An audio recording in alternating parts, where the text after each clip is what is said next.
Le jour 4, le but, ça va être de créer votre site web. Ok, créer votre site web. Moi, ce que je pensais avant de me lancer dans l'e-commerce, c'est que ça allait coûter énormément cher. Je pensais que ça coûterait 4, 5, 6, 10 000 euros pour créer un site. Mais la vérité, c'est que non, en fait, vous pouvez le faire même gratuitement.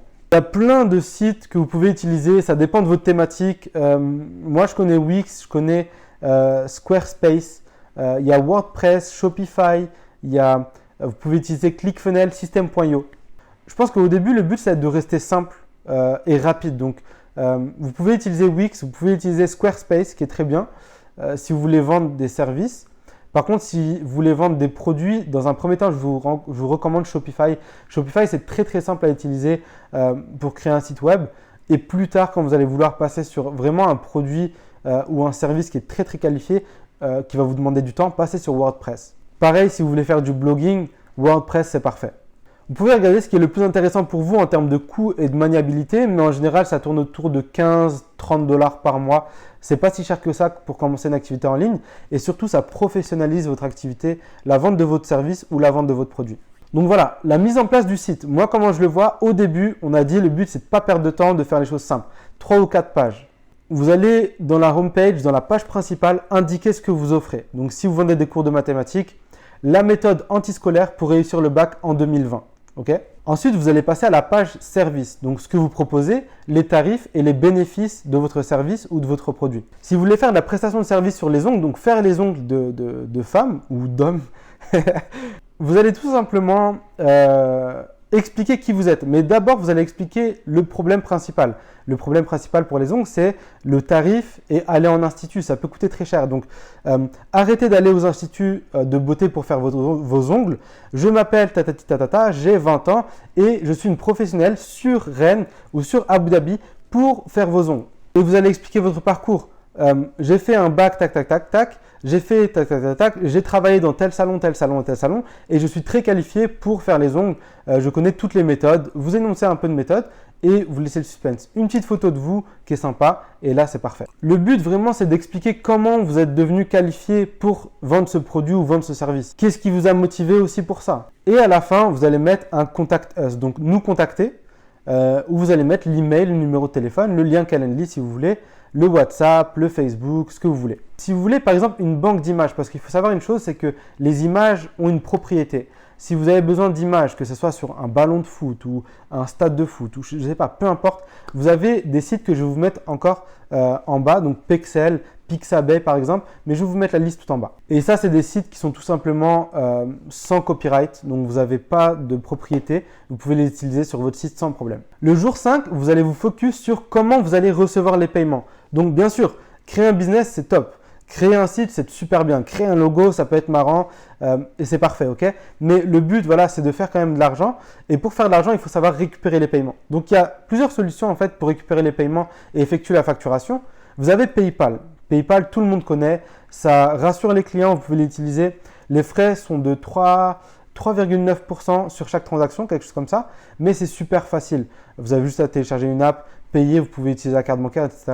C'est super simple pour vous lancer sur l'activité en ligne. Vous avez aussi une autre méthode, c'est Stripe. Stripe, c'est une méthode qui vous permet d'accepter les paiements par carte bancaire aussi. Ok. La différence entre PayPal et Stripe, c'est quoi? C'est que PayPal, c'est en instantané. Quand vous avez un paiement, il arrive instantanément sur votre PayPal.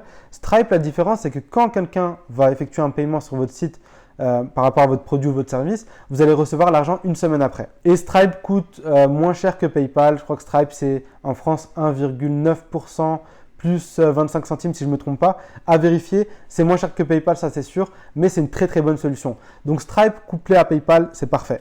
Pour la comptabilité, c'est simple, vous pouvez utiliser Wave App que je vais vous mettre encore en dessous pour la facturation, pour facturer vos clients, que les gens reçoivent un email tout simplement avec les détails de leurs commandes, etc. Ça professionnalise l'ensemble de votre activité. Le jour 6 et 7, ça va être les jours où vous allez focus marketing. Mais le marketing, c'est pas forcément difficile. C'est juste dire ce que vous faites aux gens. Comment vos services fonctionnent et leur demander s'ils veulent acheter. Le but, en fait, ça va être d'établir un persona. La cible que vous voulez tout simplement avoir comme client. Donc, en gros, si par exemple, vous êtes dans les cours de mathématiques que vous voulez vendre, il faut savoir que vous allez vous adresser aux parents d'élèves et pas forcément aux élèves. Donc, votre ton, votre façon de parler, etc. sera différente quand vous allez parler à un parent que quand vous allez parler tout simplement à un élève lambda. Okay, donc le jour 6, plus concrètement, ça va être la liste de 100 personnes. On ne cherche pas 100 personnes que vous allez vouloir convertir en clients directement, mais on cherche vraiment 100 personnes à qui vous allez pouvoir passer le message. Le but, encore une fois, c'est d'être confiant et de prendre en fait, d'être plus confortable avec ce que vous proposez tout simplement. Parlez de votre business, parlez tout simplement de ce que vous êtes en train de faire et bien sûr, vous allez avoir des clients. Ça peut être la famille, ça peut être les meilleurs potes, ça peut être les collègues, les gens qui font du sport avec vous, ça peut être énormément de personnes. Le but, ça va être tout simplement d'établir une liste de 100. Donc, focus là-dessus, une liste de 100 personnes à qui vous allez commencer à parler de votre business. Là, en fait, ça va être plus pour une activité que vous allez développer en tant que prestataire de service. Par exemple, si vous faites des ongles, si vous vendez des cours de mathématiques ou si vous vendez de la formation, quoi que ce soit. Si demain, vous êtes sur une boutique physique, une boutique en ligne, où vous vendez des produits, là, la démarche ne sera pas forcément la même. On le verra dans une autre vidéo, mais le but, en fait, là, ça va être pas forcément d'associer de votre personal branding, votre identité à votre produit. Donc là, en fait, le but, ça va être de faire du networking. Contacter des gens, interagir avec les personnes, donner des conseils, aider les gens qui en ont besoin, aider les gens qui posent des questions. Si vous êtes dans les cours de maths ou dans la cuisine, vous allez intégrer des groupes sur Facebook qui sont dans votre niche et vous allez tout simplement agir avec les personnes là pour que vous preniez tout simplement un contact et que vous la convertissiez plus tard en client par exemple. Le jour 7, le but, ça va être le plan marketing. Créez un plan sur comment vous allez contacter vos prospects, comment vous allez les contacter et qu'est-ce que vous allez leur dire, tout simplement. Le problème souvent, et moi je l'ai vu, et moi je l'avais personnellement, mon frère aussi c'est pareil, c'est comment on va faire, comment on va trouver nos clients et comment on va faire pour en parler tout simplement parce que voilà, on a notre idée, c'est cool, mais on ne sait pas par où commencer. Donc pour ça, vous avez les groupes Facebook, vous avez YouTube, vous avez la publicité Facebook, vous avez la publicité YouTube, vous avez la publicité Instagram, vous avez Snap, vous avez les influenceurs, énormément de possibilités. Nous, on a commencé avec Facebook Ads. Facebook Ads, c'est quoi? Ça va être tout simplement payer pour apparaître sur le fil d'actualité des gens. Donc on vendait des produits, on en vend toujours, donc on apparaît sur le fil d'actualité des gens. On peut trier, que ce soit l'âge, ça peut être les centres d'intérêt, etc., etc. Il y a tellement de possibilités, mais nous, on a commencé comme ça. Donc vous, ça peut être le cas aussi. Moi, j'accompagne beaucoup de personnes qui vendent des produits et des services qui sont sur de l'affiliation ou peu importe, qui font des publicités à travers Facebook, à travers Instagram. Et c'est possible aussi si vous vendez des sandwichs ou vous vendez du cosmétique ou quoi que ce soit, ou que vous faites de l'accompagnement en devoir ou peu importe. Il y a tellement de possibilités et Facebook, c'est vaste, donc vous pouvez faire de la pub pour tout ce que vous voulez. Donc voilà, étudiez vraiment ça, comment vous allez contacter le client, est-ce que vous allez offrir quelque chose ou pas avant que la personne soit cliente, est-ce que vous allez prendre contact avec les personnes pour aller prendre un café ou rencontrer les personnes physiquement avant de les convertir en clients? Tout ça, en fait, c'est des questions auxquelles il va falloir réfléchir le 7e jour.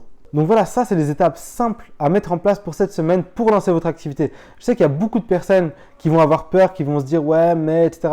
Et on passe tous par là. On se dit tous « ouais, mais peut-être que ça ne va pas marcher, etc. » Sachez une chose, il faut échouer le plus tôt possible et le plus rapidement possible.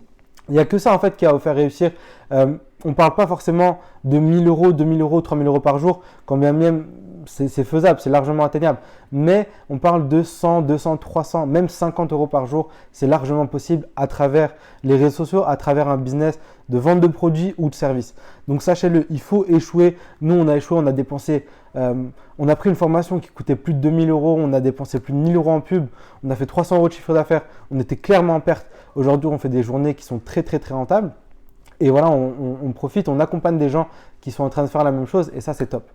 Donc voilà, n'ayez pas peur de l'échec, n'ayez pas peur en vous disant oui, mais ça, c'est déjà pris, ça, on connaît déjà, il y a ci, il y a ça. Parce que sachez une chose, c'est que tout se vend. Si aujourd'hui, il y a des paquets de mouchoirs qui se vendent, s'il y a des bouteilles d'eau qui se vendent, etc., il y a énormément de concurrence sur les chaussures, il y a énormément de concurrence sur du consulting, il y a énormément de concurrence sur la cuisine, pareil. C'est plein, mais les gens en fait vont vous aimer par rapport à vous, tout simplement. Le produit, c'est une chose, mais ils vont être clients par rapport à vous. Donc, n'hésitez pas, foncez si vous en avez marre de votre taf, si vous en avez marre et que vous voulez, je sais pas, un revenu en plus, foncez et appliquez cette méthode en une semaine. N'hésitez pas si vous avez des questions. Encore une fois, envoyez-moi un petit message en privé sur Facebook, on pourra s'appeler avec plaisir. À toutes.